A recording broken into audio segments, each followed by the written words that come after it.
swashbuckling adventure, that means there's going to be some swordplay. This is the fight director. H is with us this morning. We've got a couple of the actors here who are going to kind of take us through some moves. But first of all, I wanted to talk about, tell me about, because this is standing next to it, this is the real deal. This isn't like a stage prop. Oh, absolutely. This is a carbon steel rapier with a double-wide epee known as a musketeer blade. All right, and introduce the gentleman for us. These are two of my associates. This is Justin Gibbons on the right here. He is one of my choreographic assistants and my assistant fight director, Troy Beckman, and they are also performers in the show who helped me create the choreography for the show. All right, so gentlemen, could you take us through something, and H, just kind of tell us about the moves and what they're doing. What they're going to be doing right now is they're going to be going through some of the choreography that we are doing in the show.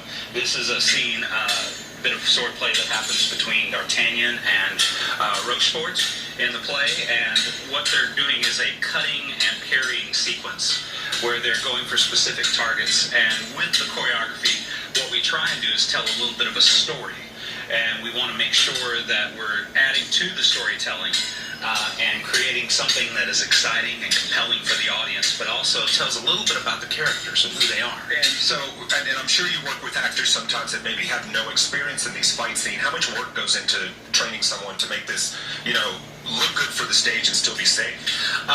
All told, between all the actors, literally hundreds of hours. We had varying levels of expertise coming into the play. We had some actors who had a great deal of stage combat experience and some who had almost none. And so we worked very carefully, working slowly at first, being very specific, and then we worked on creating the story of each fight, how their characters have their own individual fighting style, and then worked those up to a performance speed where they can fully act them out. So it's very compelling and driving for the audience and gets them that sense of high adventure. Yeah, because when you think of the Three Musketeers, I mean, this is obviously what everybody thinks about, or the action scenes, the great fight scenes. How long have you been fight directing? Personally, I've been working as a fight director for over 30 years.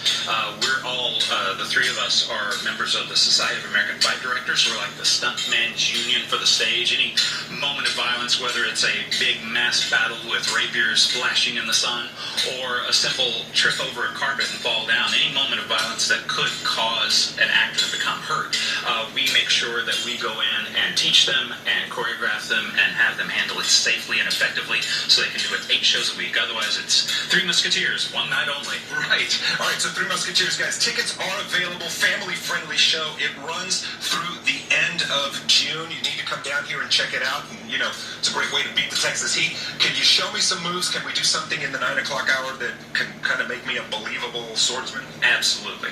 You have more faith in me than I do. Guys, we're live at the Alley Theater. Thank you, gentlemen. That was amazing. We'll see you in the next hour. The betting window.